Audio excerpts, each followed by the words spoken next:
Hello, everyone. Hello, one and all. John, the Prepared Mind channel. It is Sunday Night Live, and it's time for the zoo. That means everybody is here from YouTube, Subscribe Star, Facebook, X. We got Uman on X, of course. We're all here live right now. It's your chance to wake up the world. Tell them what you think. And I keep telling people, you better speak your mind. Or as my mother would say, forever hold your peace. Now, it is time for free speech, my friends. Not just here, not just now, but for the rest of our lives. We need to stand up, say what needs to be said, and then following that, we need to do what needs to be done. And those days are closing in on us, I think, very, very quickly. Lots of stuff has happened over the weekend. Now, of course, last week, we had President Trump write publicly for everyone to see that he thinks Bibi Netanyahu, Prime Minister of Israel, is crazy. And he said because of the bombings they were doing, that's why the world hates him and the world hates Israel. Sounds like Trump just jumped right in there 2 feet. Explained it the way Ricky Ricardo from I Dream of Jeannie. No, the Lucille Ball show, right? You got some explaining to do. Well, he explained it for everybody. It's not just a little bomb here, a little bomb there. It is complete and total genocide and mass murder and war crimes and everything else. But that's not what we're going to start the show off with today. Oh, no.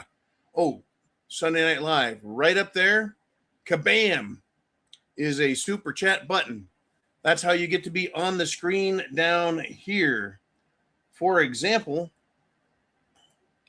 right?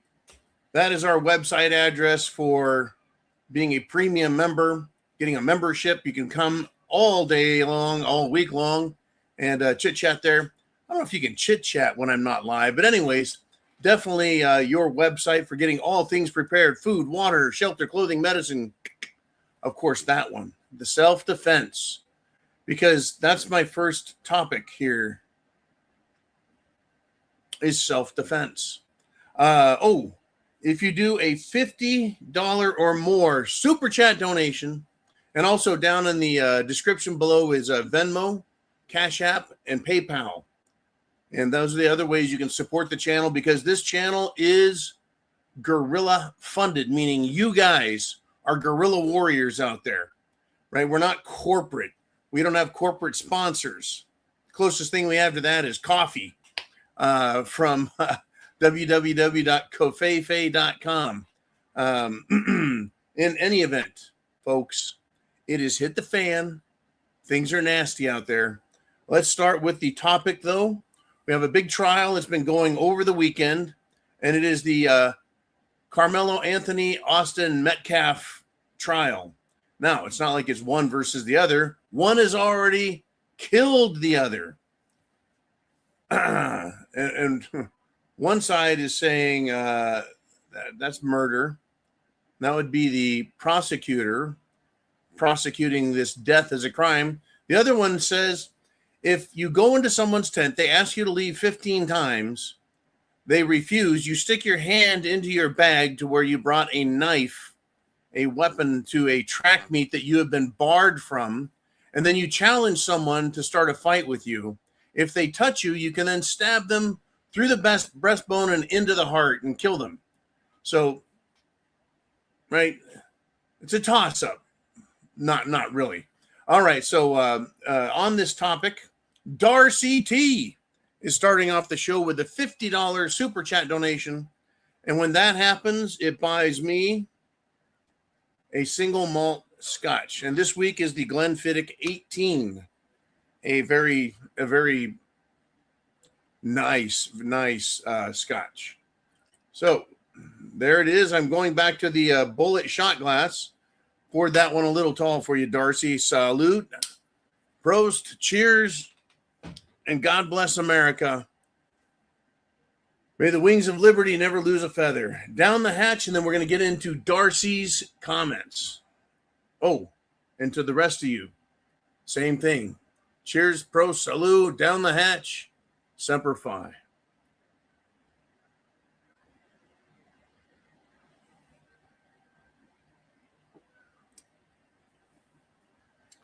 doing shots with you guys. Woo! Okay. So Darcy says, my question for tonight's zoo is around the Carmelo Austin case going on in Frisco, Texas. As I'm hearing testimony being brought out from the case, it is becoming clear that Carmelo did indeed murder Austin Metcalf. The self-defense strategy has all but crumbled in light of the eyewitness testimony. My question is, what do you suppose will happen if Carmelo is given life in prison, with or without parole? Will we see the same type of rioting that occurred around the St. George Floyd incident? So let's start with just some of the facts of the case. The prosecution has rested its case. It called a little better than half of its initial witness count. I've heard that they've done about 20 witnesses, but they had about 36 ready. You know, whatever the story is, they made their case. The defense has called a couple of witnesses that I know of, who were absolutely pathetic. I don't know if they've rested their defense yet. I'm not too sure. It's going to be a mess. It's going to be a mess.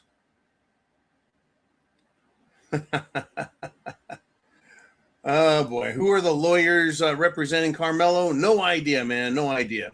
All right, back to this. So Carmelo was into athletics, but he apparently he was told you're not allowed to be at this sporting event. He didn't care. He brought a bag, a duffel bag, a backpack of some sort, and he had what has become the murder weapon inside of it ahead of time. He went to their tent. There were other people in the tent. He sat down. He was told, hey, you're not allowed to be here. You need to leave. And many people were telling him the same thing. Multiple witnesses. And witnesses to this were both black and white. Black and white. So this is not a race thing, which I'll kind of get into very quickly here. Carmelo has had trouble in school before. Surprise! Not surprised. That's why he wasn't allowed at the track meet. But he showed up at a school event.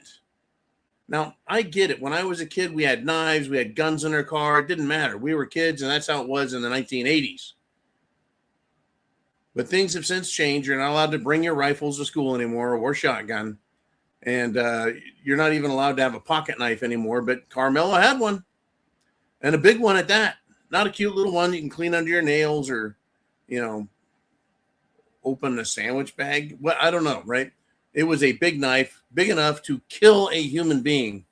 A muscular, well put together, strong, healthy young man. So he showed up. Everyone says, get the hell out of the tent. He says, make me. He antagonizes people. He had a chance to leave every time someone said, you need to leave.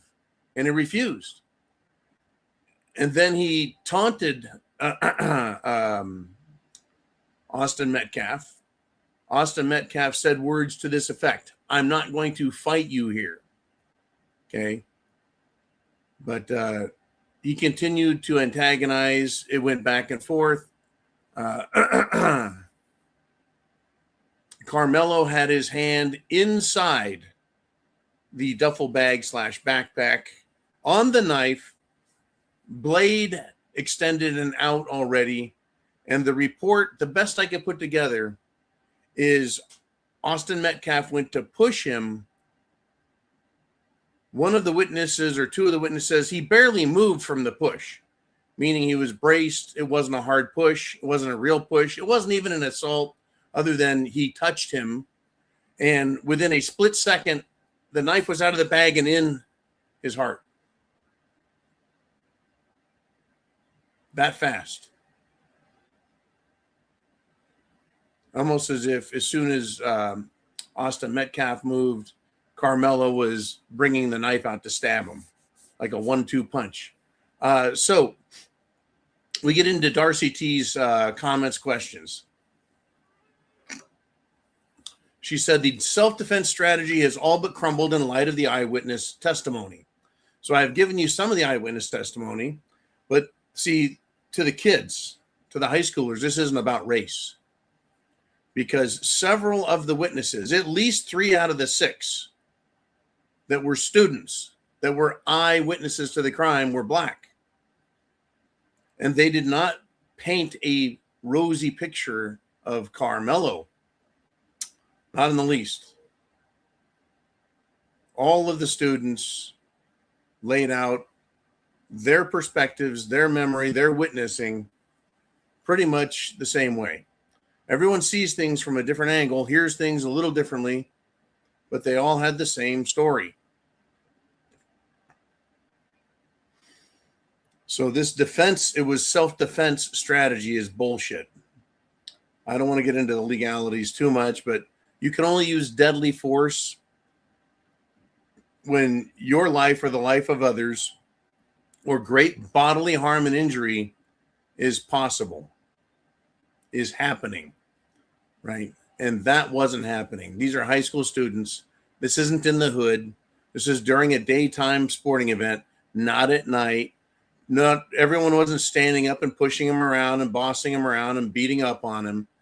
Right? He wasn't being assaulted, so there's no way he could claim that his life was in danger. He felt like his life was in danger. It wasn't his tent, so he can't claim castle doctrine. Right? He was in someone else's tent and was asked many times to leave. He had many chances to leave. Nobody else pulled a weapon on him. Nobody threatened his life. None of that was going on. So that's the eyewitness testimony. So Darcy's question is, what do you, John, suppose will happen if Carmelo is given life in prison, whether it is with or without a chance at parole? I expect the lunatics that are in Frisco, Texas, that have shown up at the courthouse, across from the courthouse, on the courthouse steps, everywhere they can, to chant anti-white slogans, to make this about race.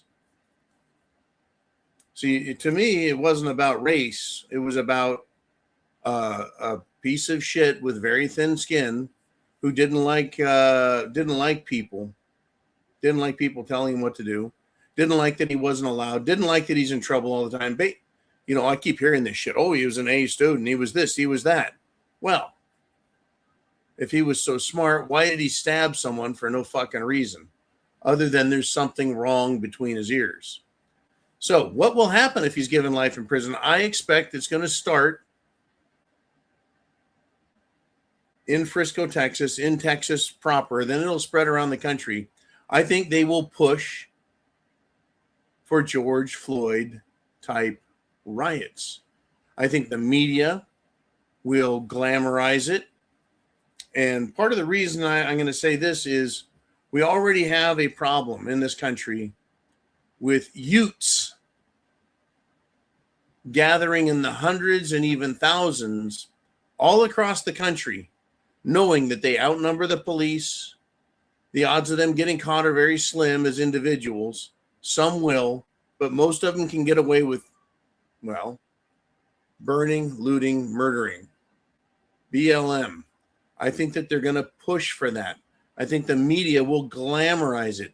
I think a lot of these youths who are just like Carmelo believe it is their fundamental right to attack others, destroy others, and do whatever the hell they want. It is almost like they have no conscience. They have no morality. They have no sense of what is right or wrong other than what their at the moment feelings are. At the moment feelings.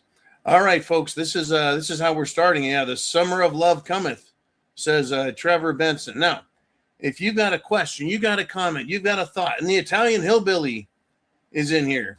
Well, the Italian hillbilly just happens to be one of the founding members of the R Syndicate. He says, I disagree. It's 100% about race. He wanted to kill whites. Okay. for me, it wasn't about race. For Carmelo, it may have been about race. But there were other black kids in that tent, and they were all of the same mind as Austin Metcalf. Austin, who apparently was larger, bigger, heavier than Carmelo, they're trying to say that's the reason Carmelo had to defend himself. Austin was much bigger than him, and he was white. I just know that the people who have jumped up and are screaming support for Carmelo Anthony, giving money so his family could buy a Cadillac Escalade, live in a nice house, and have no money for their son's defense. Now he's using a public defender, and he's getting the value of what was paid for. Yeah. I'm sure that, and see, I don't believe Carmelo wanted to murder someone because they're white. I think, this is just my opinion, I think he showed up wanting to cause trouble. I think he showed up feeling he was dissed by the school. Okay, that's what I think. I just think he found someone that pissed him off enough that helped push him over the edge. Now, I can ask myself the question, John, do you think he would have stabbed one of the other students that were black? And I'm going to probably say no. I don't think he would have. I don't think he would have. I think he would have or could have gotten in a fight with them. I think his intentions are, or his belief system is that blacks are victims and whites are the culprits. I think that he probably believed that. And I know that his supporters certainly do. But you've got to be willing to talk about this, folks. I think we all need to have this talk, because I thought about it. Yesterday, I spent some time in a time machine going back to the 1980s. And I watched my basketball team, the Los Angeles Lakers, from when I was a kid, 9 years old, 10 years old, 11, right? You had Kareem, you had Magic Johnson, you had Worthy, you had Scott, you had Cooper, you had Kurt Rambis with his fucking crazy ass birth control glasses. You had the whole team there, right? And I watched it with the Celtics, and the Celtics had, of course, Larry Bird and Kevin McHale and Robert Parrish and DJ. Right? These are the two teams I watched as a kid. And there was always this shit about whites can't play basketball the way blacks can, all that crap. But you listen to these guys talk. Their interviews from back then, the media actually tried putting race into this thing, because Larry Bird's white and Magic Johnson's black, and they were adversaries in college in the finals, the championship, and then they became adversaries in the league, or rivals, if you will, and they're incredible friends, right? And to hear every single pro talking back and forth, and to hear the intelligent conversation as well as the humor about Larry Bird being white, not being able to jump, right, being slow or unathletic, yet he still managed to kick everyone's ass. Shit like that was just interesting, right? But it's like the 60s, this is where I'm going with this. In the 1960s, we had the Martin Luther King crap. We had and I say crap because it led to race riots. We had all of this race riot crap in this country in the 1960s. In the 1970s, it kind of faded out. We got to the 1980s when I was, 10 years and older, and race wasn't the issue, right?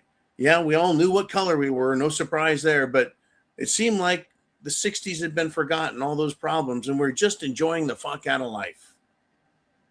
And then we get a couple decades into the future again, and we get to none other than Barack Hussein, Barry Soetoro, Obama, who brings up race. And there was a fight between a criminal and someone trying to protect their neighborhood, and Obama made it a racial issue. And they brought race up, and it is once again been an extremely difficult subject because we as white people are expected to shut up and accept everyone else's version of events. And it's just not true. It's just not true.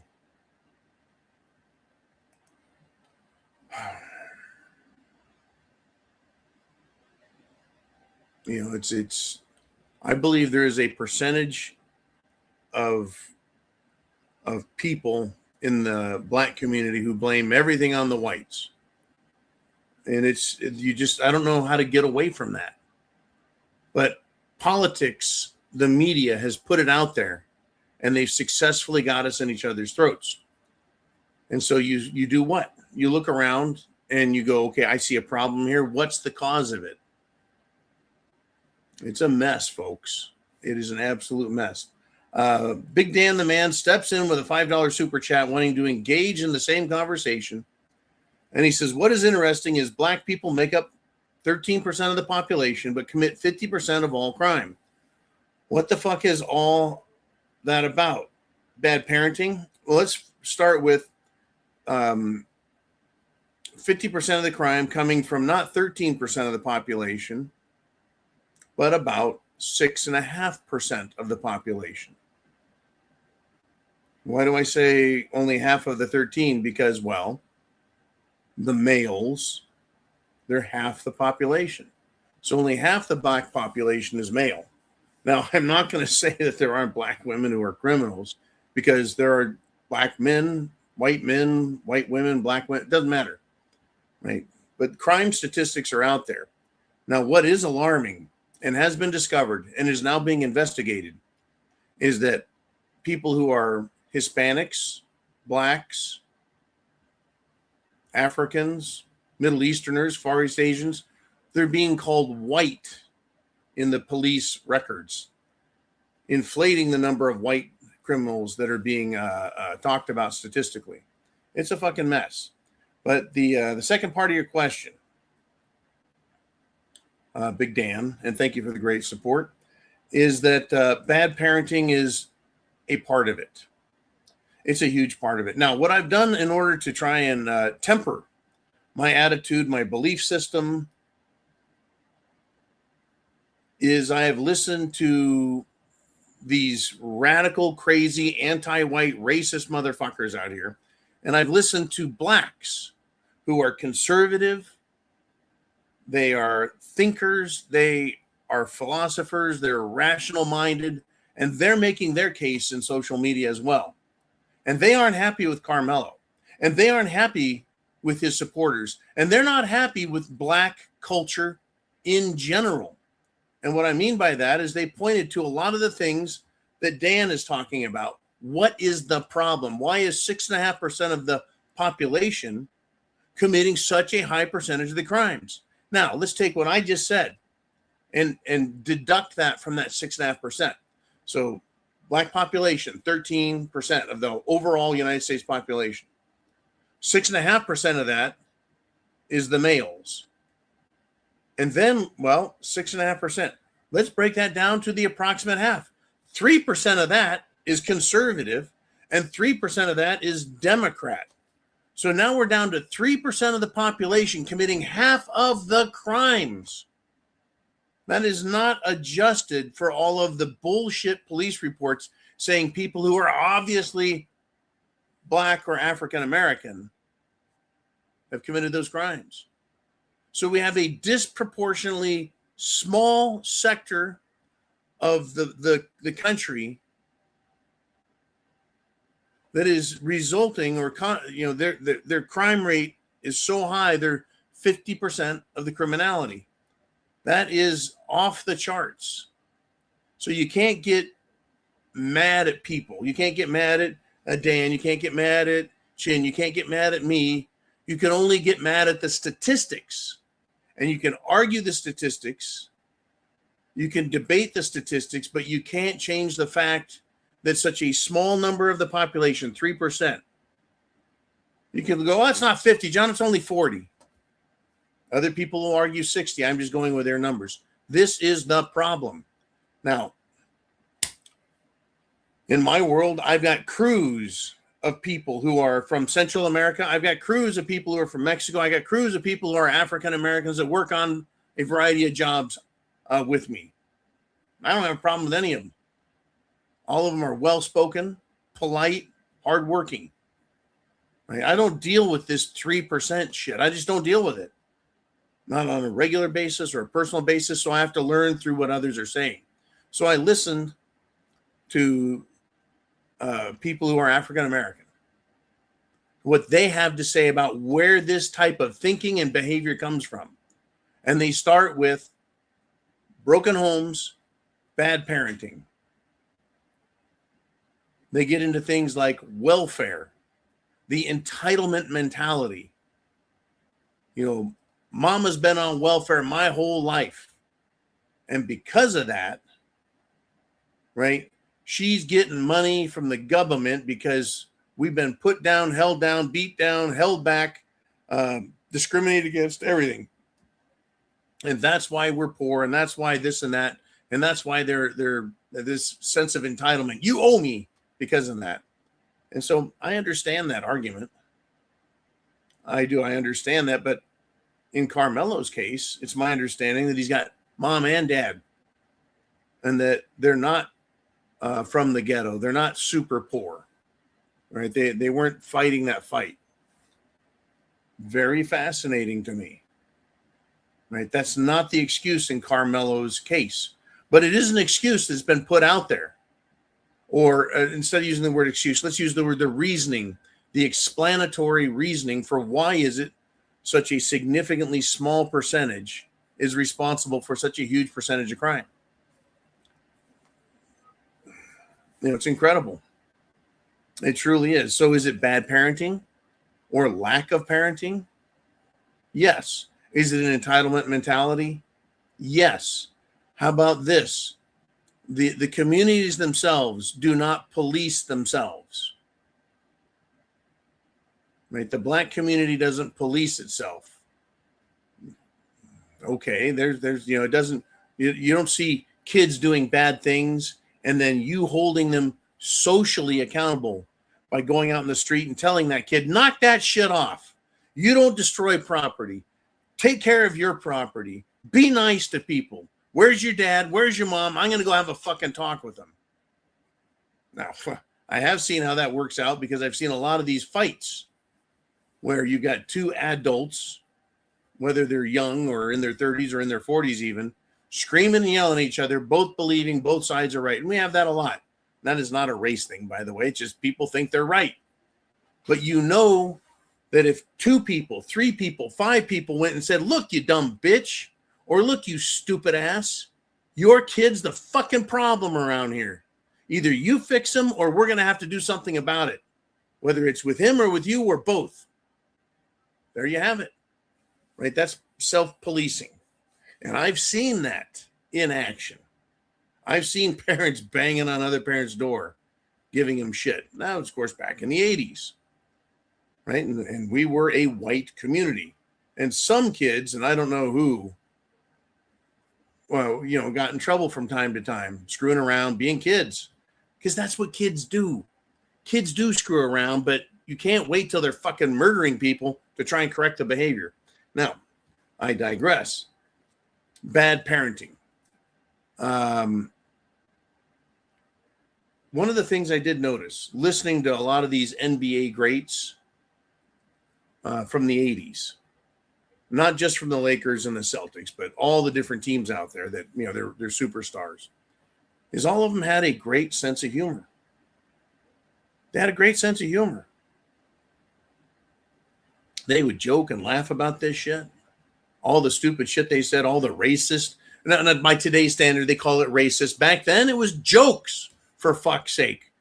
One of the main ones was Larry Bird would complain to the other team or the other team's coach if they had a white guy defending him. And he'd say, you're just being disrespectful to me, putting a white guy on me. It's a joke, for fuck's sake. And everybody laughed about it. Today, there's no laughter. There's no humor. Everything is serious. Everyone is a fucking victim. So, in other words, Big Dan is I think this is a very important question. What the fuck is all of this about? This crime. So bad parenting, a sense of entitlement, no sense of humor, community. I fucking hate this. It takes a village shit, but a community can help and is a component of what keeps people in line. And I think I'm going to wrap up my opinion on this, Big Dan. And folks, if you've got something to say, super chat buttons right up there. Gets you on the screen just like Big Dan. And your super chats help support the channel. We've got lights, we've got scotch, we've got tuna fish and spam, and we've got a lot of bills to pay. And so you guys are funding the channel. Thank you, thank you, thank you. So the last thing I'm going to talk about, this one came from someone, it was a black lady, probably in her early to mid 30s. And she sounded like she was very well educated. Very well educated. Right? She spoke very clear, concise English. And she said, the music, the culture of the ghetto and the culture of the criminal element, it is disgusting. I'm going to use my words for this. It's disgusting because it's all about criminality and drugs and guns and shooting people and hating cops and hating other people and robbing and raping and murdering and fucking the hoes, right? And being a whatever. It's just, it is. And I've said this even from the fucking 80s, my friends. I said, this is not what the world needs to hold up, right? It is not reverential. It is not good. It's degrading, I think, to blacks and what black culture is and should be. But what the world sees and what the world hears is what's on the news and what's on the fucking radio or the radio that's driving by, right? It is the lowest of lows. It is the lowest common denominator, not just within America, but within the black community itself. But it's pervasive and it's glamorized as if this is what you should aspire to be. I mean, how low can you be that you look up and go, I want to be a hoe, or I want to be a pimp daddy. I want to bust a cap in someone, right? Because they also see these rappers as a success story. So to be successful, you need to have some hoes and bust a cap in someone's ass every couple of weeks. So you got your street cred, and I didn't do nothing, and I'm a victim, and all this shit. Crazy business. So it is more than just bad parenting, Mr. Dan, but thank you, and thank you. Now, back in the early 90s, we had the Rodney King beating by the LAPD. They beat the ever-loving shit out of him, and it was recorded on a camcorder. Someone had a camcorder. And look out. Look out. We had Los Angeles went to shit. Well, during the 2020 Summer of Love with our good buddy St. George Floyd, they said, look, we're coming out in the suburbs. We're going to come out to where all you white people live. That once again turned into race. But during the Rodney King riots, we had rooftop Koreans. So now Corey says, I predict rooftop rednecks. I think that it's going to happen. I think people are clued in. I think people are well aware. And I think there is going to be a resistance to this sort of bullshit. And by bullshit, I really mean this sort of bullshit. We all know the little fucker is guilty because the evidence has now come out. Even the video in the court was shown, and the jurors saw it. And by the way, there are no black jurors. Oh, I left this part out. There are 0 black jurors because every black jurist or potential juror or jurist was asked, can you be impartial? Right? Is race factoring in this? And all of them said they can't be impartial. Like, I don't know if I can put a brother in jail. It's just, so we've got that, right? They're going to be able to claim, well, Carmelo was well within his right to defend himself. And then, that it's just going to be that type of shit. It really is. It's going to be that type of shit. So we're going to have rooftop rednecks and God knows what else. Michael Rondo checks in. Anyways, Darcy, thank you for the great topic. Thank you for you guys standing up. We got a super sticker to support the channel from Michael Rondo. Thank you, sir. Appreciate that. Good. Now we're going to move on to, Chin Music. And Chin Music has done a rather large super chat, as he likes to.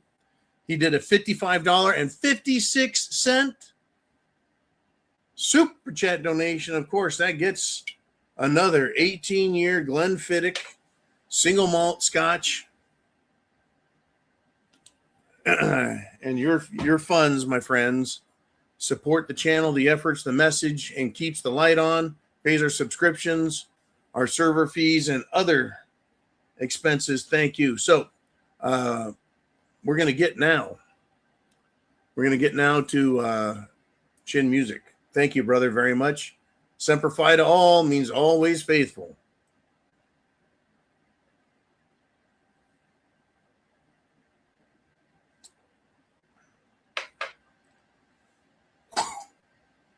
Like mother's milk. Okay. Part of my problem is I've been drinking too much this weekend. I don't know if you can drink too much. Let's just say I had my fair share. Okay. Chin Music writes, and this is another big topic. Just for context, I voted for Trump 3 times. There's a lot of support out there for Trump. He says, but I can't sit by like an orange wig sycophant acolyte cult member, well said, and not pretend this go-around has been a complete 180 from the original Make America Great Again agenda. I agree. I agree that Trump has done a 180 from what he said he was going to do. There was an interview that Trump did before he called it off because he was tired of listening to the rather rude and one-sided Democrat news person. And I get it. But, a lot of people said, you said no new wars.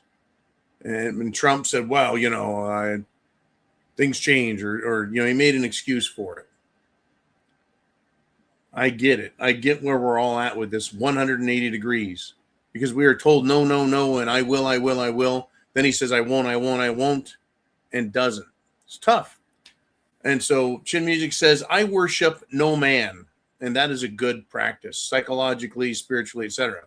He says, I only support policies, not policy makers. But motherfucker, these mega loyalists and going at me harder than the left ever has.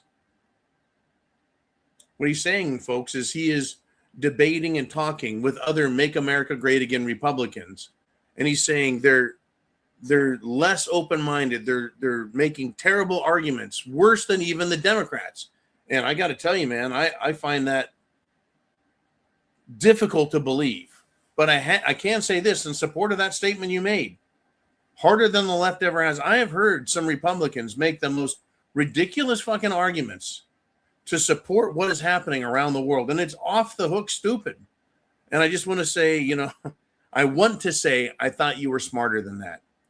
I used to respect your intelligence. But you just demonstrated to me that you're easily propagandized. And you're incapable of individual, independent examination of facts, testimony, opinions, and you seem to not be aware of agenda. And so I don't listen to him anymore. In fact, earlier today, I thought, you know what? I'm going to talk to people that at least can talk back and forth on a topic. They may not agree with me, but at least they can talk back. I know what you're saying here, Chin, is you start talking to somebody and they refuse to listen to anything. And then you say, can you at least agree to these sets of facts I'm going to lay out? And they're like, no, I don't believe anything you have to say. It's like, wow, here we are. So I'm going to go back to Chin Music's comments here. He says, and over one policy disagreement, right? That's how hard they'll go after him. One policy disagreement, they attack him. He says, now they won't even acknowledge Dana White and the Ultimate Fighter Challenge, UFC, in their blatant hypocrisy with Sean Strickland being barred from the White House UFC event. Strickland has previously been a controversial lightning rod for anti-LGBTQ LMNOP pedophile comments, to which Dana White defended him, saying, quote, I don't censor my fighters. They have freedom of speech. I'm going to stop right there. Sean Strickland is very loud. He's very vocal. He's like, I don't want any of this faggotry around my kids. It's wrong. It's evil. It's bad. It's backwards. It's not good. And Dana White said those things. I don't censor my fighters. They have freedom of speech. Well, now we can call bullshit. And that's exactly what Chin Music does on that. He says, bullshit.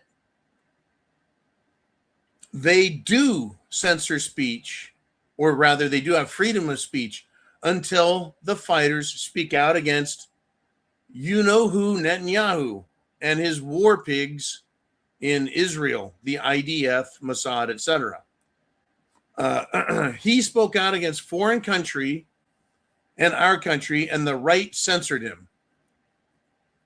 Now, Sean Strickland did that. He spoke out against Israel. And he spoke out against our country's participation in a military effort that has resulted in the deaths of hundreds of thousands of people, many, many, many of them innocent, both in Gaza and Lebanon, but also, of course, Iran. Israel is using military intelligence. Israel is using military weaponry supplied by the United States government, not the United States of America. Once again, I always like to make the distinction between the country, the United States of America, versus the city in the District of Columbia, Washington, D.C., which is not the United States of America. That is the United States government. So, yeah, so Sean Strickland spoke out against Israel, spoke out against or giving his support to not Hamas, not Hezbollah, but people's right to breathe and fucking live, right? I get it. Because I hate terrorists, folks. I hate them. I do not like the Muslims, and I do not like the Talmudists. I don't like the Mohammedans. I don't like them because their belief system is a cult that uses evil and lying and tricking and raping and murdering to get their way. And I can't support either of those sides. But I do support the right of people to live. The innocent people who have been just slaughtered, and it's continuing now. Let me continue with Chin Music. He says, fuck the Republican Party. Enjoy your permanent minority status, you sellouts. Listen to retired Colonel Douglas McGregor and his YouTube video called, quote, The National Conversation. The great noticing continues with my full support. Oh, the noticing is continuing. And it's not an American phenomenon. I want everyone to notice this. Right? It is not an American phenomenon, meaning the noticing that Israel is doing all these things, the noticing that the Republicans and the Democrats are taking money from political action groups, committees, donors, etc., outside our country. Outside our country. They're not our allies. They're not our allies. The great noticing is a worldwide phenomena. It's a worldwide phenomena. And I want to say this. For years, folks, Like I started the channel in December of 2013. And I know there's actually people that are still here. After 13 fucking years, we're still here together watching the escalation of SHTF getting higher and higher and higher. So for years, folks, I was asked, who are the bad guys at the top of the power structure? And I've been having this conversation. People are like, oh, it's down here at the city, it's at the state, it's the federal government, it's the international governments, this and that. But truly, you get to where you can't see who it is. The puppet masters, you can't see their hands and know their names. So for years, I've asked, who are the bad guys at the top of the power structure? And for years, I've said that those at the top own banks. They own the mega corporations. And the mega corporations own all of the smaller corporations, right? Kind of like BlackRock and Vanguard are financial corporations that collect everyone else's money and then they invest it. So they control all this money and then use that money and power to influence those corporations, the type and quality of their products, the people that they hire. They influence their marketing decisions. Unbelievable. For example, Budweiser, a massive corporation, an American iconic company, from the way their beer can looks to the Clydesdale horses to having the blimps and all of the other, everything out in front of us. Drink our beer, right? Bud Light, right? All this, Budweiser. Well, they get bought up by InBev, a European corporation, where these bankers have unlimited control. They control the Federal Reserve Bank in New York City. They control the European Central Bank. They control national banks. They don't give a fuck if it's European or North American or Asian. They don't care if they can control it. They do. But what they've done is they have gone to Budweiser and they said, we want you to hire these diversity, equity, inclusion fruitcakes into your positions of authority. So they put one of them in marketing. And this ridiculous liberal dumb bitch says, I know, let's get an influencer who is a male but dresses like a girl, an obnoxious, stupid fruitcake fuck of a girl at that, who influences children, and make that person the spokesperson for Bud Light. Remember that fruitcake? And then people were like, wait a minute, this person influences children. You're trying to get kids to drink beer? You know, and by kids, I mean under fucking 10 years old. Right? So Budweiser destroyed its image. Coca-Cola said, be less white. That makes me fucking thirsty. No, it doesn't. So, right, here we are. This noticing, we're noticing, right? We're noticing. So I've been asked, who are the bad guys? For years, I said they own the banks. They own the mega corporations. And they now are showing how they own our politicians, because people are now tracking that and putting it on social media. Who is donating money to who? And what are they buying and getting with that? Well, in the last few months, the noticing has become so obvious. And shit, I mean, for years, I've talked about it. I talked about it with Chin Music when I met him.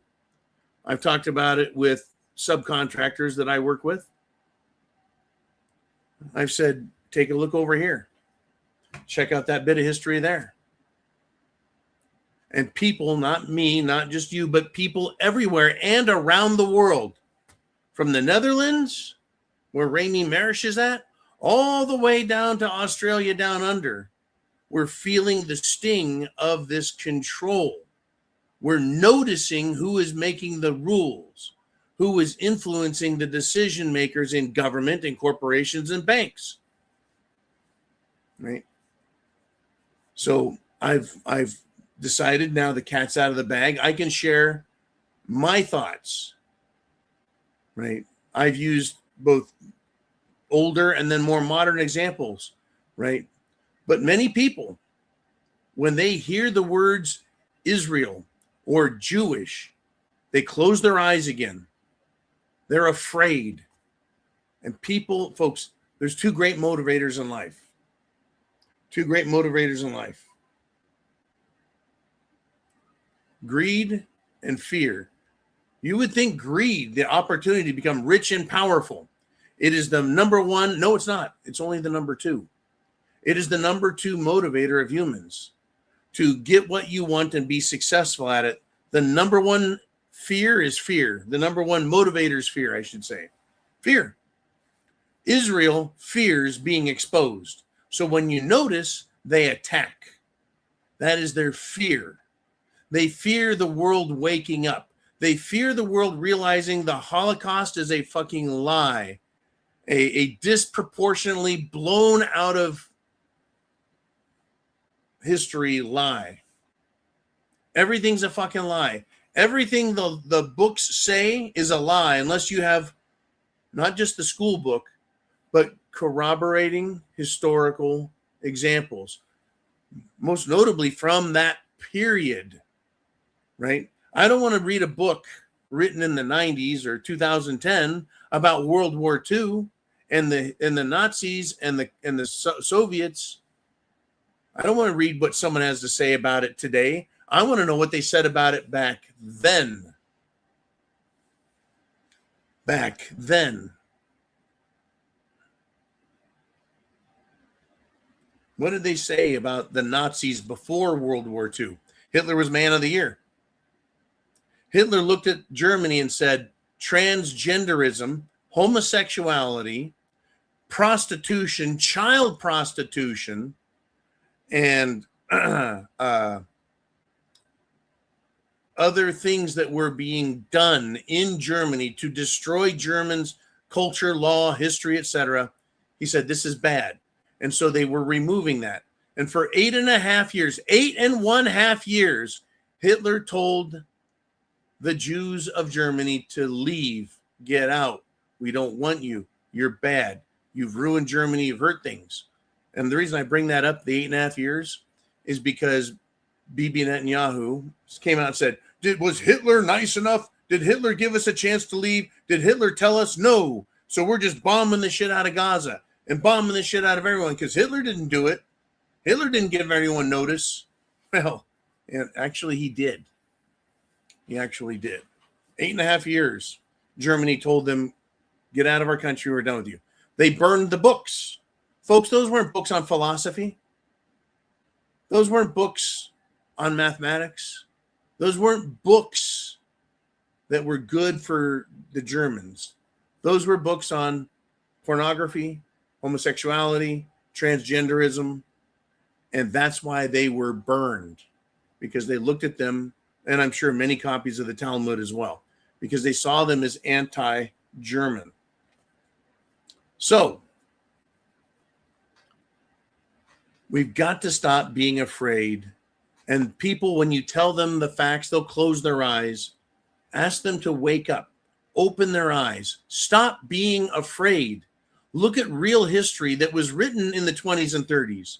Now, of course, after World War II, that's when Germany and Hitler and the Nazis really had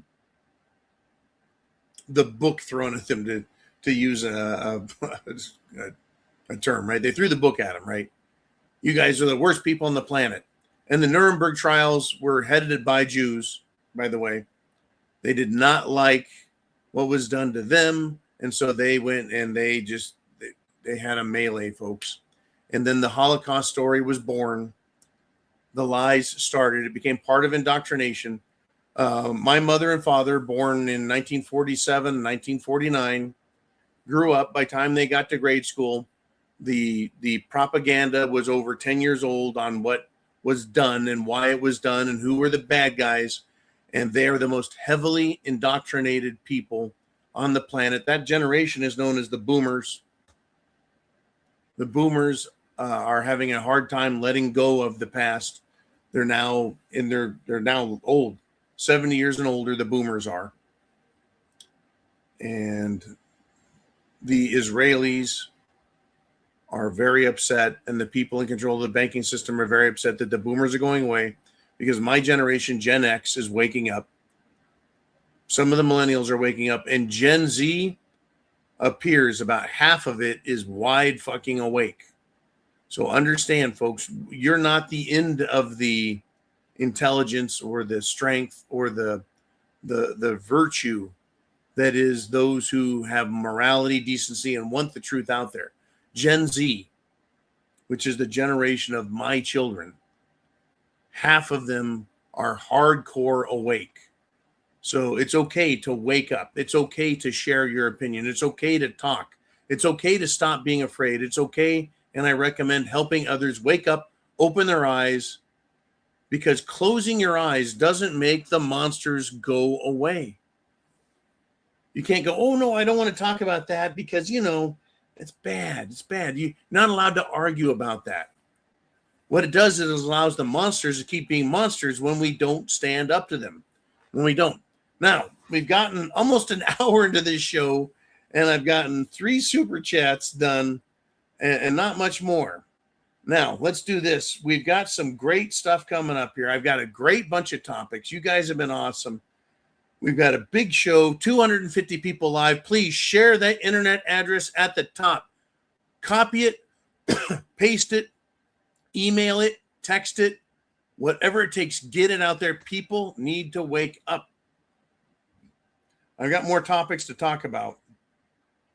And Remy Marish from the Netherlands comes in with an €11 super chat donation.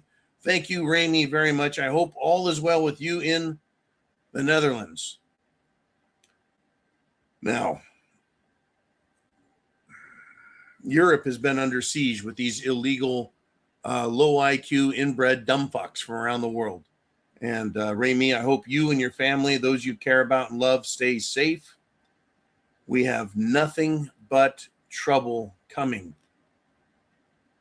from these people. These people pretending to be, how do I put this? People pretending to be victims. People, it's what's going on in Europe is worse than America.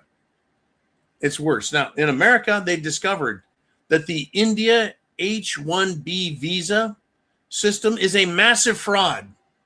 And they've now busted the ring, right? Now, a U.S. diplomat, former U.S. diplomat, says 90% of applications from India contain fraudulent information. In other words, they're auditing these H-1B visa applications. They're asking to come to America to work here and live here.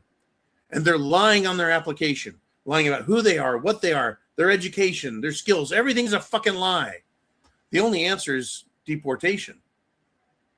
And if we don't get deportation in America and England and the Netherlands and Australia, there's nothing that's going to stop this takeover of our culture, our laws, our world, our traditions, short of vigilantism, folks.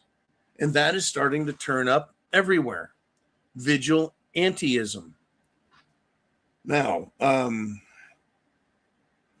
thank you, Remy, very much. Let's go over here to Viking with a $20 super chat donation coming out of Canada. He says, hey, they all flock to countries for better lives that happen to be in the Northern Hemisphere. Meanwhile, they all come from climate areas where it's warm all year round. However, we owe them. Yeah, it's rather amazing. Europe is as high north as Canada, folks. And Canada's fucking cold as fuck. I know why the weather seems warmer in Europe. It's the warm water that comes up the Atlantic current from the Caribbean, Gulf of Mexico, the equatorial area that runs up the east coast of Florida, up all the way and runs right into Sweden eventually, Norway. Anyways, that's why it's warmer than Canada. But yeah, we're all up north. We're all Canada. We're all cold. Yet these people come here for better lives. Now, if I were to go to someone's country because they offered me an opportunity and they offered me a better life, I'd be like, I'll take it. And when I got there, I would be grateful, thankful, polite, and I would want to blend in, assimilate, learn the culture, learn the rules, learn the laws, and live peaceably. There are Muslim retards from all over Africa and the Middle East and the Far East that have shown up in Europe and America. They come saying, I was promised. Promised. They were promised. Someone told them they get to have all kinds of shit. Someone told them they get to be free. No one told them there's laws to follow. It's cold. It's not your culture. There's white people everywhere. You have to fucking behave. Rape is not allowed. Apparently no one told them that. No. Oh, good God, folks. It's a giant shit show. It really is.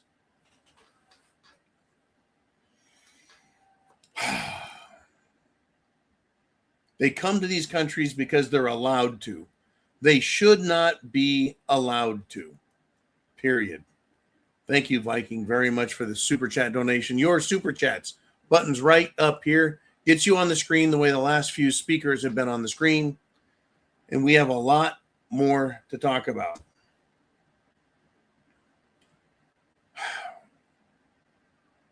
We had Rami Marsh coming out of Europe. There's a big deal going on in Albania right now. Albania is across the Adriatic from Italy.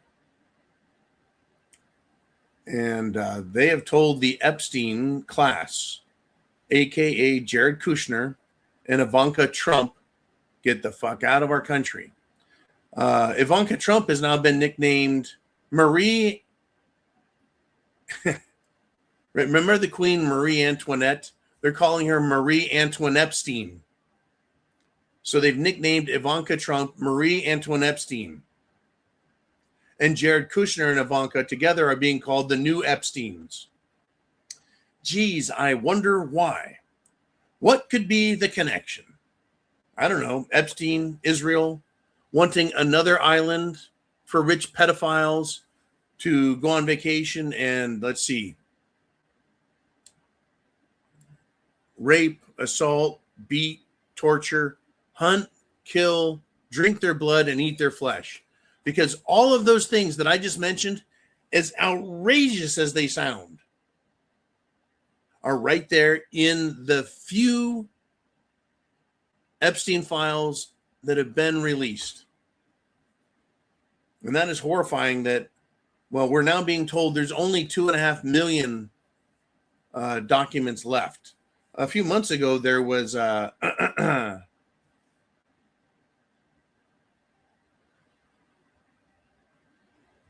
was 3.5 million. But, acting Attorney General Todd Blanche came out months ago and said, we're not going to investigate anymore. There's going to be no arrests, no prosecutions.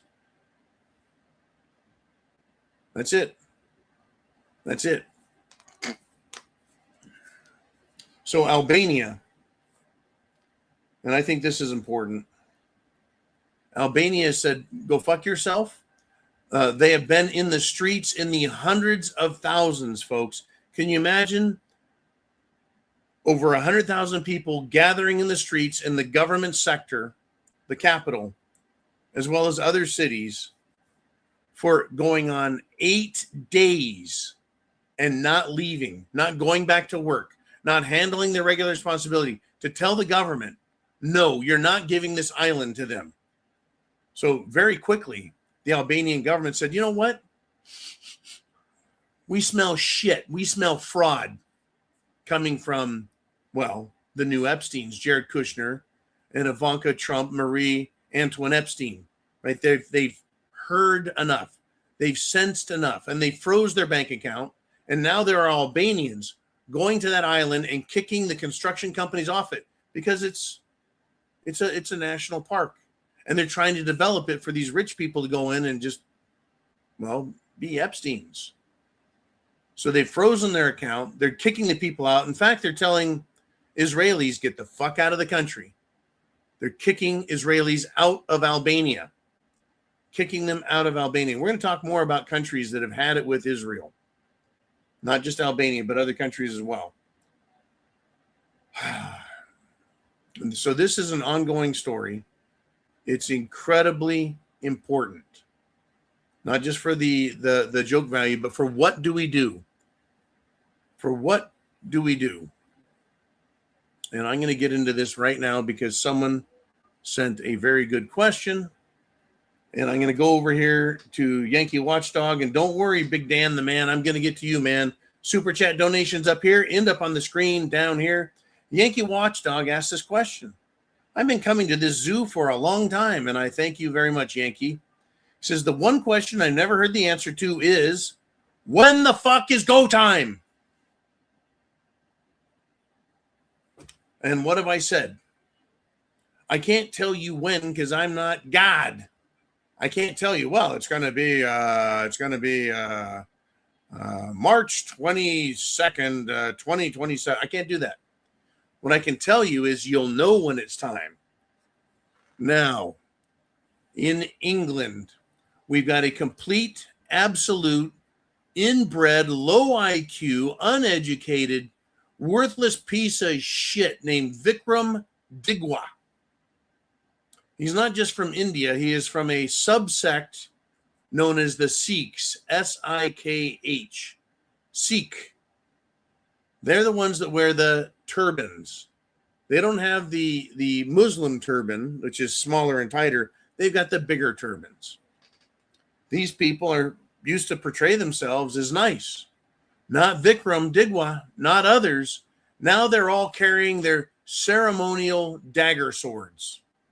Vikram Digwa killed a teen in Britain with his ceremonial Sikh knife. Well, guess what? He lied. His mom hid the weapon. His dad and other family lied. They stood there over the top of a man who'd been stabbed in his chest, bleeding into his lungs. For 45 minutes, Vikram Digwa filmed this young man in England who he attacked. And the media and the police wanted to call this young white teen British native a racist. And he was being a racist and using racist words, right? But they couldn't because they knew it was a fucking lie. And it's all coming out now. And the British have been getting pissed about the 250,000 girls who have been raped by people like Vikram and Pakistanis and Hindus and Middle Easterners and fucking Africans and Somalis, all these pieces of shit. Your question, Yankee, is right here. When? The people of England have gotten pissed. They're marching in the streets. They're waving their flags. Their government is arresting them for tweets, for upsetting people, for giving someone anxiety, worrying them. It is now illegal in England to quote the Bible on the street. A former Christian nation now has a king, King Charles, sack of shit, converted to Islam. He is dressed the part. He has allowed Islam into the Church of England. He's allowed Islam into his nation to subdue the Christian people. There is a movement in England and Europe and indeed the Western and white world calling for crusades and Templars and warriors to stand up and to stop taking this shit. Yankee, I'm getting there. Right? The police have put themselves on the side of every immigrant piece of shit, and they refuse to help anyone who's white in the presence of these pieces of shit from other countries. And I'm calling them that because that's what I see. That's what I hear. That's how they act. These are not English. They're not British. They're actually telling people in England, people like Vikram, male and female, this is our country now. We own your country. It's our country. It's our culture. It's our religion. We're going to have Sharia law here, and we're going to own you. You're going to be kicked out or killed. You're asking, Yankee Watchdog, when the fuck is go time? The people of England are very close to a revolt. Go time in England is very close, which means go time everywhere is getting very, very close. We're starting to see that the people who are above our vision, right, these people, they're coming into view. They're being discussed. It's not just Bill Gates and George Soros.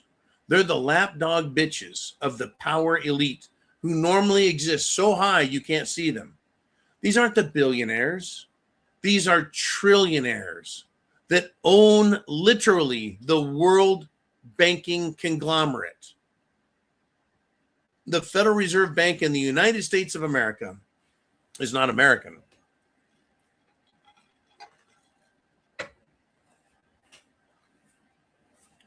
The United States banking system is the Federal Reserve Bank. It's owned by foreign banks. Those foreign banks are owned by the mega billionaires and trillionaires. Normally, we can't see who they are, but we have a few names. One name that stands out head and shoulders above the rest is well known by everyone, and I really believe truly they're the ones at the top. That would be the Rothschilds banking cartel. Epstein himself, in his emails that are in the Epstein files, refers to the Rothschilds as the people he works for, the people that pay him, that loan him money, that give direction to him.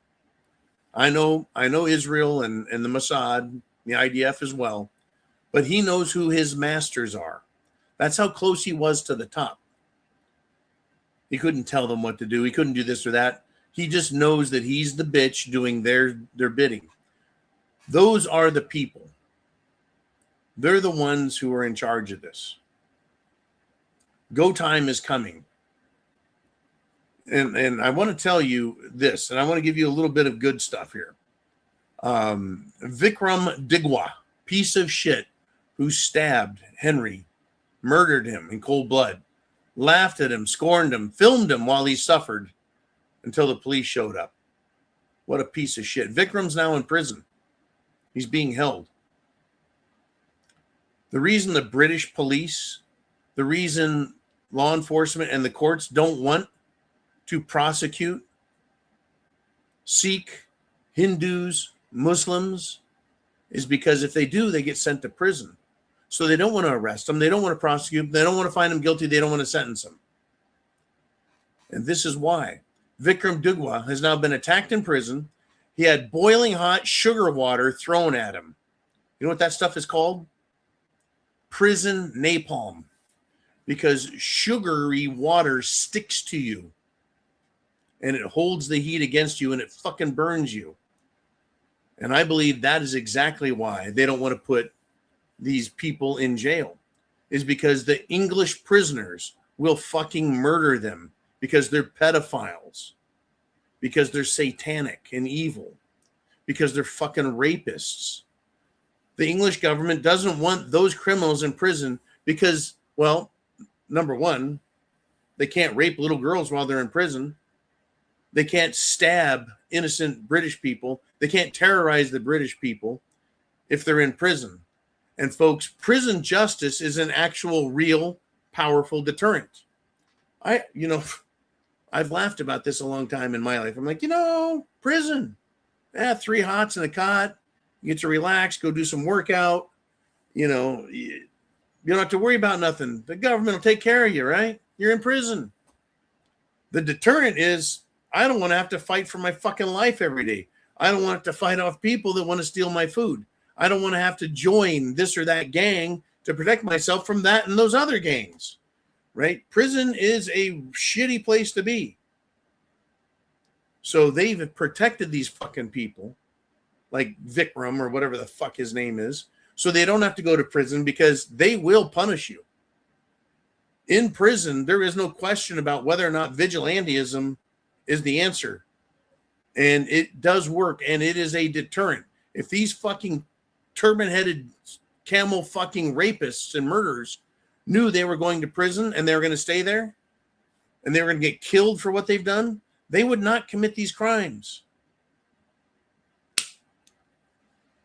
Now, in England, the time is coming, in my opinion, when vigilantism is going to sidestep the crown courts and foreigners are going to beg not to get out of prison, but to get out of the streets and get back to their homes they came from. When you ask, when the fuck is go time? The only answer I can truly give is it's coming, and you'll know. Because I don't know exactly when, because it's when people snap and they've had enough and they take the law into their own hands, because government is 100% absolutely fucking failing us. Period. When that happens, it's go time and it's done. It's done. And people ask that a lot. They go, when is it going to happen, John? It's coming. If you can't sense it, if you can't feel it, look at the Islamization of Texas, Michigan, New York, especially New York City. Look what they're trying to do and say. Look how they've stepped into our culture, into our world, our government and lives. They fucking kill people all the time. The truck drivers that are not American, can't read English, don't speak English. Look at all the people they're fucking killing accidentally. And they don't give a fuck. It's just part of being on the road. Look at the people in Israel, how they are just absolutely rabid to kill Palestinians, Lebanese, Persians, everyone. And by the way, the Gaza genocide is not new. The Gaza genocide and the hatred did not start after Netanyahu's October false flag and murders and lies. And the October attack was not, folks, it was false flag. It was allowed to happen. But this attitude towards the people of Gaza, and therefore the response, the Gaza attitude toward the Israelis, has been a problem since 1948, when the good people of Palestine allowed Jews from Europe to come in as immigrants. The Jews immediately created not one, not two, but 3 terror groups that ultimately combined into one that's now the IDF, Israeli Defense Force. But back in 1985, I'm going to use this as an example. Not 2025, not 2005, 1985. That's 40 fucking years ago. An Israeli soldier in Lebanon was being interviewed, and he made a revealing and a disgusting admission. And this is what he said. Here's his quote when talking about people in Lebanon. Not Gaza, folks. Lebanon, way north. Not just out of where the Israelis were, but out of where the Palestinians were. He said, I'm not dealing with human beings, so I kill them without remorse. The evil that is going on around our world, that is anti-European, anti-civilization, anti-white, anti-Christian, it's been around for decades. And the hatred and revenge that is being taken out on Europe and Canada, America, Australia, New Zealand, it is systemic. It is the result of indoctrination. And it's all of the evil that comes out of the mentality. These religions from the Middle East that believe it's okay to lie, to commit fraud, to steal, to rape and murder because they're superior, because they say God or Allah chose them. Their gods, folks, are evil people, evil beings that would say, go ahead and kill people. Lie, cheat, steal, rape, murder, it doesn't matter. Convert them or destroy them. Here's the quote again. I'm not dealing with human beings, so I kill them without remorse. That's the belief system of an Israeli towards everyone else he's fighting. Now, as a Marine, what I can tell you is I never believed for 1 second that the people that I was going to be asked to fight, if that time came, I never thought they weren't human beings. I just thought they would end up being the enemies of America, of freedom, of liberty, etc. And you can't kill without remorse. I don't understand that. You don't take glee in happily killing people. Now, I do understand and believe that the only good communist is a dead one.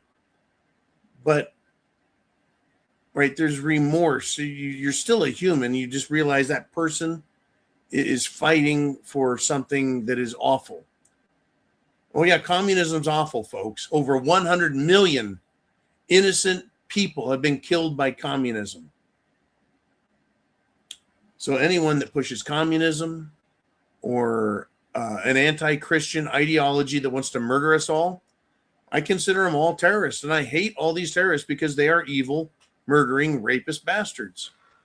And if you don't see what's happening in England,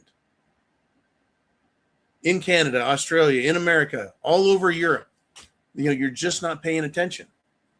You're not paying attention to what's going on. Where do we go with this? Oh, to make the point, right? It's not the one I wanted.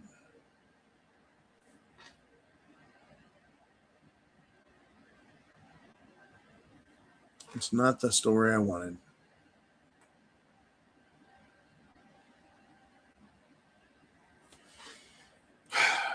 I want everyone to remember. Oh, okay. In the past week, Trump, if you recall, chewed out and then released his feelings and thoughts on Netanyahu. Remember, he said, our president said, Bibi Netanyahu is crazy. Trump told him that the world now hates him, Netanyahu, and the world hates Israel. Right? Well, the sellout U.S. Senate passed legislation they're trying to merge the U.S. military with the Israeli military, folks. Trump this week spoke kindly of the Ayatollah of Iran, and he expressed a willingness to meet with him. Okay, so he's pissed at Netanyahu, and he's talking nice about the Ayatollah. A story's been leaked that the president or leader of Turkey, Erdogan, and Trump have both together shut down Israel's plans to deliver arms to the Kurds, the Kurdish people, to go in and start fighting against the Iranian government. And the Pentagon, and this is very critical, folks, the Pentagon has raised the threat level of Israel to the highest, the maximum level, and said that Mossad and the Israeli government and their military present the maximum threat level to the U.S. government. This is as high as Russia or China, folks. And the Israelis, they're being driven out of Albania, as I talked about, for using corrupt methods to buy a strategic island to control the strait between Italy and Albania and that part of the country.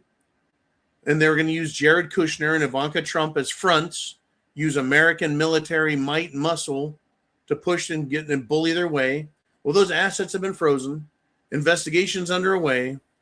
And the Israeli Jewish elected leader of Albania has promised no amount of protest is going to stop Israel from getting that land. So stand by. The question about when does the fighting begin? Stand by, because it's already started in Albania. The noticing continues, folks. Who is in charge? Who's at the top? Who is causing the problems? Who is breaking the law of decency? Who are committing war crimes? Who are committing mass murder? Israel's had a very bad week between Albania, the Pentagon, literally, they're using burner phones because their government-issued phones have apps from Israel that allow Israel to snoop on our military. Oh, not to mention the IDF, the Israelis were caught putting listening devices in the vehicles of our government officials like President Trump and Vice President Vance. It's a bad week for Israel, folks. It's a bad week because they've been caught. Right? The Pentagon raised Israel's counterintelligence threat to critical, folks, the highest possible designation, because Israel is being accused and they've been caught of aggressively spying on U.S. officials, including our elected officials. So according to our government, according to the Defense Department, the DIA, Defense Intelligence Agency, issued an assessment because Israel is making a, quote, particular effort to surveil top U.S. officials to get information on the Trump administration's internal deliberations and decision making. In other words, they want to know what our government is saying, thinking, and wanting to do in Iran and Lebanon. And so they're spying on everyone. Unfucking real. Unreal. But it's real, folks. It's real. Okay, let's go over this direction for a little while. Dan, Big Dan the man. Folks, we're 90 minutes in, and we got another 30 minutes to go. Your super chats, and especially the $50 claim to buy a scotch, they support the channel, and so I want to continue to thank you for supporting us. Big Dan the man with another $5 super chat says, you hear in the news all about these shootings in Aurora Avenue in Seattle. I live near there and I hear gunshots all the time. Don't go outside late at night. Yeah, our country is very close. This also is kind of a callback. When are we going to know from Yankee Watchdog? Big Dan the man hears gunshots all the time. Well, in Washington, D.C., in the general area, 4 hoodie-wearing Utes tried to carjack a man with a gun. And the guy with the gun, I believe, was 15 years old. Well, they didn't know as they walked up to a man who's standing next to his truck at the curb, who's working in the truck, and he's just dressed like a regular dude. The 4 of them walked up with their hoodies pulled over their head, pulled a gun on him, told them to give them the keys to the vehicle, give them their money, give them the wallets, everything. Well, they didn't know it, but that guy they were trying to carjack was a Marine veteran. So he disarmed the one. Another one of them was taken down by his brother. 2 of them ran away, but all 4 hood rats were arrested. The gun did go off once, though, put a hole in the truck. But once a Marine, always a Marine. And people have had enough. So this guy and then his brother came out, subdued these little rats, these little fucks. But it's getting that much more violent all the time. Whether it's this Carmelo Anthony, I hate white people, we're going to rob everyone. This is our culture, man. That attitude, or whether it's the illegals that are here or the drug dealers that snuck up from Central and South America. It doesn't matter, right? It's incredible. But I went to a cigar shop the other day, and it was interesting. Right? I met 2 more old Marine Corps Vietnam vets, and when they learned that I was I am, once a Marine, always a Marine, right? They became very animated. One of these guys was so old, so tired, so beat up, that he was telling me about all of his disabilities. He's at 160% disabled, right? But the fight was still in these old guys, that they want to fight and protect America. When the spirit of fighting wakes up, whether you're in America or Europe or England or Australia, it doesn't matter. When the fighting spirit wakes up because government absolutely fails and evil in an effort to protect itself and hold its power, it's going to come unhinged as well. And I think it is. With these stabbings, these murderings, these rapings, I think that the evil's got its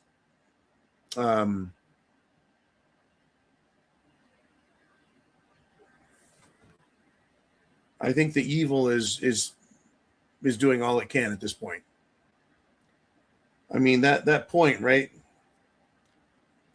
Don't go outside late at night.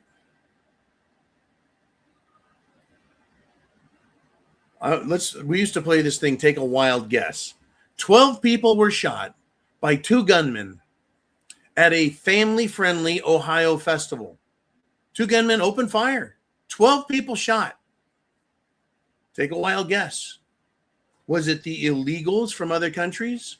Or was it the ghetto rats who think that busting a cap on people, especially if they're law-abiding citizens, right, at a family-friendly festival, right? The odds of someone having a gun is lower because it's a family event. So they went there with the express purpose of killing people. You ask, when is it going to happen? When people finally realize the government is not on their side and the government is not going to help them. Now, what do we got here?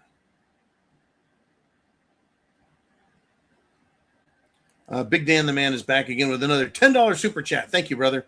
He says, July 4th is our 250th anniversary of our country. Not thinking we are going to make it another 100 years on our current course. We are broke and spending money we don't have on major stupid crap.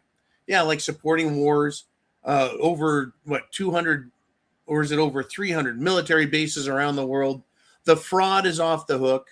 It has been now estimated that the government is literally giving our money away to the tune of over $1 trillion a year in fraud money. It's fraudulent, and they're still allowing it. This came up in the U.S. Senate. I believe it was Senator Hawley spit out the words of how much fraud is going on. We're not going to make it another 100 years. Yeah, we're out of money. We're already fucking broke. We're in the hole, not 40 trillion, but $140 trillion. Both borrowed money and people who have paid money in their whole lives, retirements, Social Security, Medicare, all of these programs, social programs, where it's been paid for the last 50, 60, 70 years, and the government spent the money already. It's major stupid crap, and we've got people here who hate us, hate our country, hate our way of life, hate our belief system, hate us for having a golden rule, right? And that is what has made Europe and Canada and Australia and America and England and New Zealand and Japan and Russia. That's right, Russia. Such wonderful places to live, unless you're in a major world war, is because of the Christian belief that you do unto others as you would have them do unto you. That is a moral system that is complementary to others in itself, and it allows for a high trust society to develop. Meaning, if I drop my car keys, someone's going to go, hey, mister, you dropped your car keys. Right? It's a forgiving system. Right? Right? But now you got to give your credit card before you dine, before you go to the bar. They open a tab, they get your credit card. You want to reserve something, you want to go somewhere. The businesses aren't trusting people anymore because people are stealing from businesses. People are putting surveillance cameras in their businesses because people are stealing from them. They want to find it, right? Our system, our country is falling apart. Not because the rules don't work, but because of the people who are immoral that are now here and expanding. Right? So I'm talking about even our government allies. Israel's now on the critical shithead list because they've been spying on us. But I'm going to ask you this question. Was I lying? Have I been exaggerating? Or is Israel really a threat on every level? You decide for yourself. After you hear this, Israeli agents have been caught planting listening devices in Secret Service cars. They've been caught hacking American soldiers' phones. The Defense Department has increased the counterintelligence, right?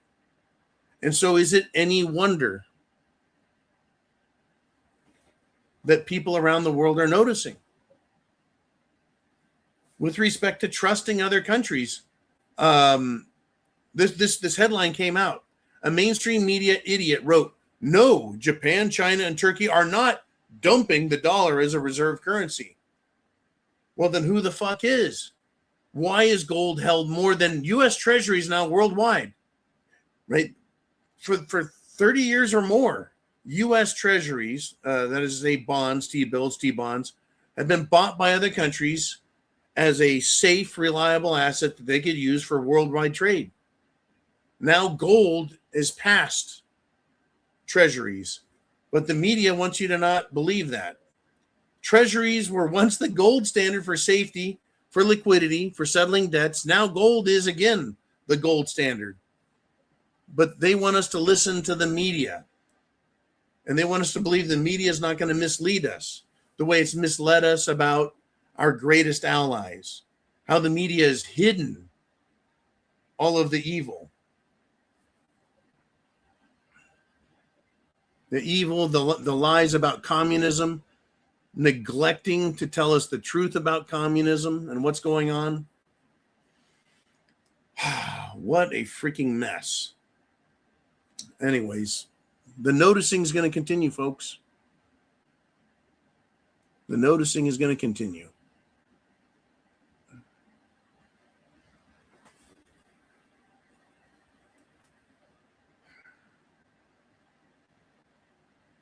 Israel is committing more strikes on Beirut because they're claiming Hezbollah missile attacked northern Israel. Iran is threatened and is now retaliating against U.S. Military bases. Trump is pissed off, supposedly. Are you pissed off? Right now, this is the deal. This goes back to the question that was asked about when is it going to happen, right? So Big Dan is telling us how they've got gunshots fired in his city, in his town. He hears them from his house, right? Government's supposed to fix that, and they're not. When government gets mad, what do? They use force. They use force, and if it comes down to it, they use deadly force to stop another country or to stop criminals. And they're not stopping criminals. And they're certainly not stopping the genocides that are going on. Right? But Trump says he's not happy. There's the quote, not happy about Israel striking Beirut. And he says he's going to call Benjamin Netanyahu. I'm going to call that guy. Trump has already called him crazy. He already told him the world hates him and Israel. What else is there to say at this point? All we're left with now is action. Do you bomb Israel? Well, they're our greatest ally. Well, now they're on the critical spy list. The I don't trust you fucking list, right? So we can remove money, we can remove support, we can sanction Israel, right? Or will the White House just shut the fuck up because it's Israel? They don't call it the White House anymore. They call it the Weak House. Literally, the Weak House. Unfucking believable, folks, where we're going with all of this. The Weak House. Unbelievable. What do we got?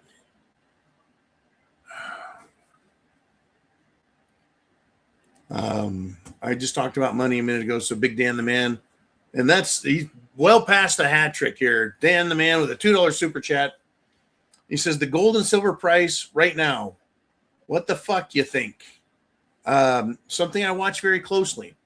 Banks, central banks of nations have been selling U.S. treasuries, bonds, or spending them and not buying new ones, right? They spend them here to buy oil or maybe buy televisions from China or maybe buy cars from Japan, but they're not turning around and going back to the U.S. government and saying, give us some more of your bonds. Instead, they're buying gold. So China at the very top is buying the most gold, but nations around the world are buying gold hand over fist. Yet the gold price right now is going down. Make it make sense. In the silver market, because you're asking about gold and silver, we are not in a year of structural deficit, meaning the world is producing less silver than the world's consuming. It's been that way for 6 years.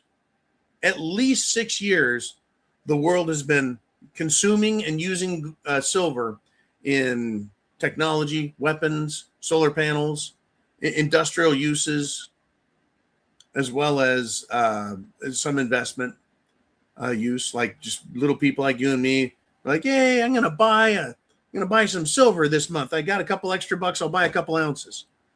Right? You spread that across the whole world. That results in some silver, but the mines have been, the commodities have been, the things that we make stuff out of have been neglected for so many years because everyone has been focusing on technology and cryptocurrencies and Bitcoin. And by the way, Bitcoin dropped down below $60,000 over the weekend. I think it's come up a little bit again. 2 weeks ago, it was at 82,000. Now it's below 62,000. It's lost another 25% just in a couple of less than 2 weeks. Now, here's the deal. Gold and silver. They're not opening more mines fast enough to replace what's being consumed. They haven't done the exploratory work, the permitting work, the setup work, the infrastructure work, all these things to open new mines. They just haven't been doing it. We're going into a structural shortage of materials, not just gold and silver, but copper, lead, zinc, iron, aluminum, all of these metals that are needed to make our world work. But the prices have been going down. Why is that? Well, it's the paper prices that have gone down. That is to say, the stock market, bullshit, plastic banana, good time, rock and roll prices. Because every time people with money invest in that at that level, guess what happens? They get fucked. They get fucked. They're like, we want to invest in this, but they just get shorted by the banks and they drive everyone out of the money. They drive them out of those investments. They're like, why should we play in this when we can go over here and it's probably a little safer to bet in something like artificial intelligence, high tech, Tesla stuff, an automobile company, something real, right? Because silver and gold market is not real. It is a paper market and a paper market only. What little gold and silver there is being consumed by China and sent to China, or sent to from the America to England, the LBMA, and then over to Switzerland for refining if needed, and then on to these other countries that are buying it up. They're driving the price down, and these other countries and people are buying the ever-loving shit out of it, making the structural deficit or shortage even worse. In other words, we're getting kind of like with the violence towards illegals, the violence towards criminals. This is an act of financial and economic violence being committed on all of us with our retirements, with our benefits, with our social structure. We're being abused and we're getting to a point of violence. And there's also a point of violence in investing. There's a point of violence everywhere where people have had enough and there's a shortage. There's a shortage of morality and decency, which is why we're seeing a spiking of rapes, murders, robberies, looting, etc. We're seeing the same sort of looting and robbery going on in the markets. So they can fuck over the paper price all they want. But I've got some of these. And all their looting in New York, London, is not going to take this out of my hand. And there's going to be hell to pay. The bonfire of the shorts, the bonfire of the banks is going to come. And this is how you hold wealth. You also hold wealth with food. We're having inflation going skyrocketing, expect it. Food, water, shelter, clothing, medicine, means of stuff. Hold and own real things. You know, real things like scotch. It's real. Stock market can crash, but I've got my muscle relaxant, pain reliever, stimulant, antidepressant. I've got that all right there. Right, stuff you own is real. Gold and silver is condensed wealth.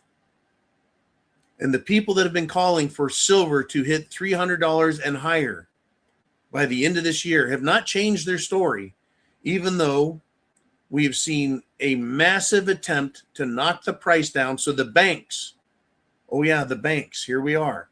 The banks, the big eights, Chase, JP Morgan, Bank of America, there's 8 huge, enormous banks that are doing the shorting. They don't want to lose their asses when they have to meet a margin call or turn around and go long. They've got to sell the short at a higher price. If they paid for that short, at $40 an ounce and the price is $80, they're going to lose $40 an ounce. They don't want to lose. So they're trying to knock the price down, scare everyone out of the market so they can get out of their shorts and not lose as much money or maybe no money. And in the meantime, investors who don't know anything are like, stay away from that gold and silver. That's evil, bad stuff. When in fact, this is wealth preservation. Wealth preservation. There we go. Wealth preservation. That was my 15-minute 15-minute deadline, letting everyone know. Anyways, the gold and silver price. I wish I had money. I'd be buying the ever-loving shit out of one or the other. Literally, it's on sale. It's at a huge discount. And it's all a big gain. You see, a lot of people are saying that island over by Albania, which has, if not 100 miles, tens of miles, right? 10, 20, 30, 40 miles of underground tunnels, dozens of underground bunkers already structured, already built in, all ready for use by the uber elite wealthy who need a hiding place. See, they've had their hidey holes around the world: New Zealand, Australia, Greece, Albania, the middle of our country, up in Canada, places that they can hide, where they can get in their bunker because they know the violence is coming. They know there's going to be a Carmelo Anthony, George Floyd riot system coming. They know that people are throwing Israelis out of their countries. It's unbelievable what is going on, right? The fraud that's going on, and people are going to lose their shit. Shit is going to hit the fan, Mad Max style. Literally, Mad Max style. It's coming. I mean, the European Union globalists, guess what they want to do? They're talking to Kiev. That means Volodymyr Zelensky. They want to send all the Ukrainian refugees that are in Europe back to Kiev, back to Ukraine. So Zelensky has more people to throw into his meat grinder, his war against Russia. Is this good? Is this bad? Well, if the refugees that escaped Ukraine are millionaires, they're probably not going to be the ones sent back because they've got money to bribe people. And remember, Ukraine was the most corrupt nation in the world, the number one most corrupt nation. Have no doubts, folks. These people are all evil, rotten fuckers. They truly are. And it's hit the fan. What do you guys want to talk about? Holy cow, there's a lot of great live discussion.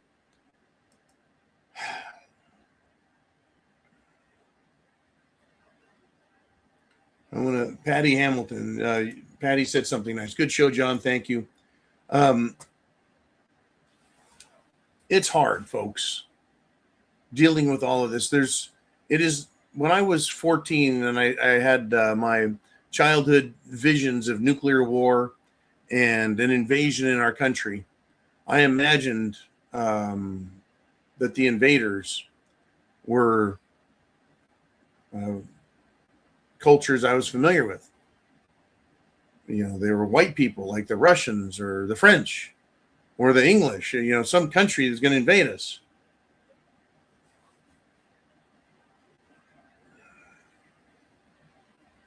And it's that was what I thought. I never thought I would see my own country selling itself out. I never thought I'd see Britain selling itself out independently, but doing the same exact thing. That Canada is selling itself out and bringing in its own destruction. It's like every country around the world, every common law, British common law, or European country is completely by its own politicians selling itself out. And now the leader of Hungary, who said he was going to replace Viktor Orban, who happens to also be Jewish, at first played up pretty good and pissed off the Israelis. Well, now he's taken for the country of Hungary a bunch of European Union money. And he said he's going to start taking, guess what? These illegals in. Once again, same people, same tricks, same lies, same everything are inviting in their destruction. China's not, Russia's not, but the rest of the world that's civilized is. It's going to get ugly. It's going to get nasty. They want all of us to have to fight for our lives not with them, the governments or the people that run the governments or the banks or the investment people. They're going to hide in their islands, in their bunkers. They're going to hide in their estates. They're going to have armed guards, armed protection. But we're going to have to fight for our own lives against not just people who are part of our country, but foreigners. They want us all fighting each other, because then what happens? We all end up killing each other in an effort to stay alive and to get rid of the immoral people. Now, I'm in America. I have a veritable, I would call it a high quality ability to defend myself based on my training, my experience, everything else. I feel very bad for people who live in Canada, like Viking or Remy Marish in the Netherlands, or people down under, because they don't have the same access to weapons and guns. These people, these fruitcakes from these countries, the Indians, they love to swing and wave knives around. Pakistanis, they love to act like there's some cool shit. Reminds me of that scene in Raiders of the Lost Ark when Indiana Jones he's had a rough day. He's trying to find Miriam, and the crowd parts, and there's this dude with a sword swinging it around, and he just shoots the motherfucker because that's what needed to be done. And I don't remember anyone, anywhere, anytime in my life since that movie came out in 1980 saying that was murder. That motherfucker was pulling a sword out, swinging it around. He was going to try and kill him. It's not murder when you're defending yourself, when you're defending your country. Rage Against the Machine, Republic of Alberta. IFG. I don't know. I got Blue Cord Devil checking in with a $50 super chat donation. What a way to end the show right here. $50 super chat. Buys me a scotch. Thank you very, very much, Mr. Blue Cord Devil. And Viking has a very good way of saying this. He says, take down the first world and you run the world. So you, me, all of us, we represent interference in them owning the world because we are intelligent. We are motivated. Did I say we're intelligent and we understand politics, law, history, philosophy? And that's why they're dumbing down the kids, by the way. Fucking kids, they can't even tell you what state New York City's in, literally. They can't read, they can't write in cursive. They've dumbed down the kids intentionally. Intentionally. They can destroy Europe, North America, Australia. They can take over the world, and that's what they're trying to do. That's what they're trying to do. Blue Cord Devil, poured a scotch, $50 super chat. Here's to you, brother.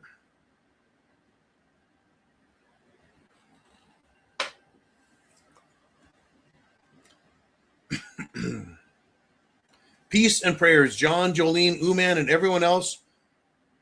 Watch your six. Stay calm, stay armed. Hope everyone has been good, been out west looking at properties. Hope to get back there next spring if SHTF doesn't kick off before then. Well, it's kicked off, but I know what you're saying. Mad Max, SHTF, where it's hit the fan and all bets are off. You don't know who to trust, who to believe about anything. We have enemies surrounding us, folks. We have enemies from other countries, other cultures, other religions. We have enemies within our own government, judges, law enforcement, military, elected officials, bureaucrats, not all of them. My point is we don't know which ones are on our side and which ones aren't, because we see and hear about corruption all the time. We didn't even touch the election in Los Angeles and for California governor. What's going on there? The steal is out in everyone's face. They're finding more votes. None for the guys that the people want. Lots of votes for the people that the banks, that Democrats, that people who want our country destroyed. Those are the people continuing to get votes. Over a week, almost a week since the election, And well, in the great state of Florida, which is almost as populous as California, by the way, we can count our votes in one fucking day, in one night. California takes a fucking week. Oh, yeah. It is a shit show, folks. Anyways, folks, we got 5 minutes left. I'll stay here, though, as long as you want with Super Chat donations. That button's right up there. Of course, we got PayPal, Cash App, Venmo, and all that.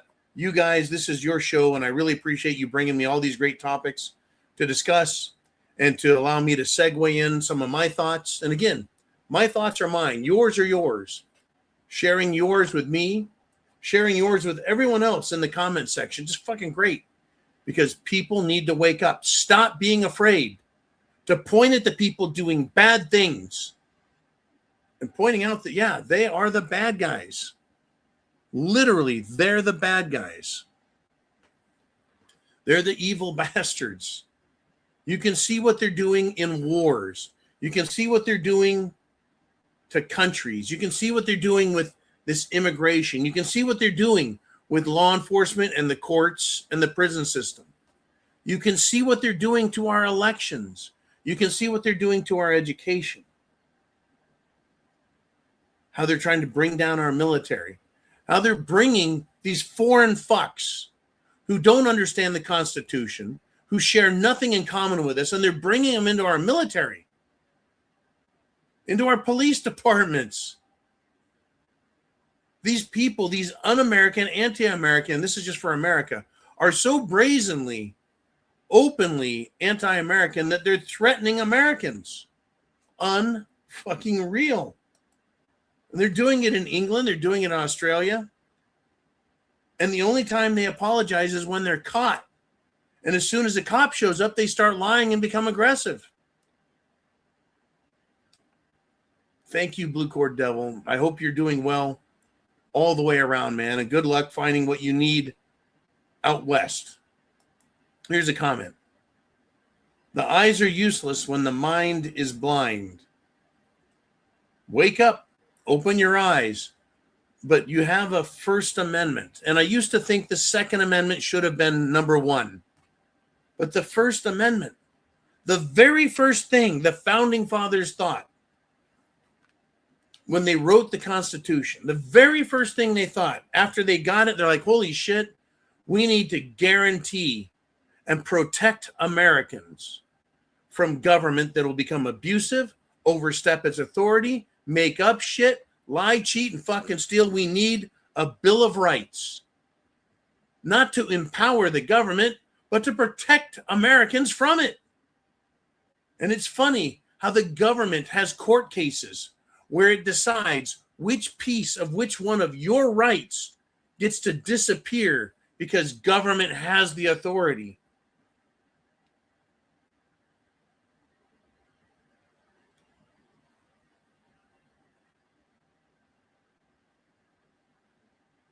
I'm going to put this up here.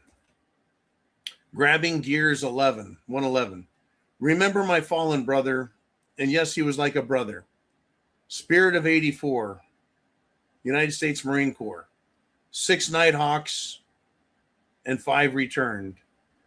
Anthony Dugas. Never forget you, brother. There is so much. There is so much, folks, that is going on. They want us confused, scared, uninformed, misinformed, right? Being a prepper doesn't mean being paranoid. Being a prepper means being prepared. Chance favors the prepared mind. I want to thank you guys for supporting everything that I do here, which is to wake up America. I do it. This is my real face. This is not artificial intelligence. It's a little older than it was back in 2013 when we first started the show. I haven't quit because I want people to wake the fuck up and realize this isn't a passing fad. What is happening now is exactly what George H.W. Bush talked about when he ran for president. His 1,000 points of light speech, his promise of a new world order, a plan that had been around a long time and that they were certain they were going to get. This brave new world order, 1,000 points of light, 1,000 new world order, and we're going to achieve it. We've been working on it. This long-held vision of a new world order. That fucking clown, George H.W. Bush. He was talking about the plan that is the 2030 plan. That's the 2050 plan. If you go back in history, it's what the John Birch Society railed against and warned about. It's what McCarthyism pointed at. Communism, the Kalergi plan, population reduction, the protocols of the learned elders of Sion. Oh yeah, the protocols are back in social media. The Kalergi plan needs to be there with it. When you see it, share it, because people need to understand what is going on, folks. It was 200 years ago, more than 200 years ago, that Karl Marx wrote his Communist Manifesto, put down his planks of it, and they're all in line specifically with what Israel wants. That is part of Israel's plan, which was what the protocols of the elders of Sion was what the Kalergi plan was, what happened in 1948 when they got their own country, the Balfour Agreement, the banking cartel. This is they're doing exactly what they want. But the problem is every time they've tried, they have failed.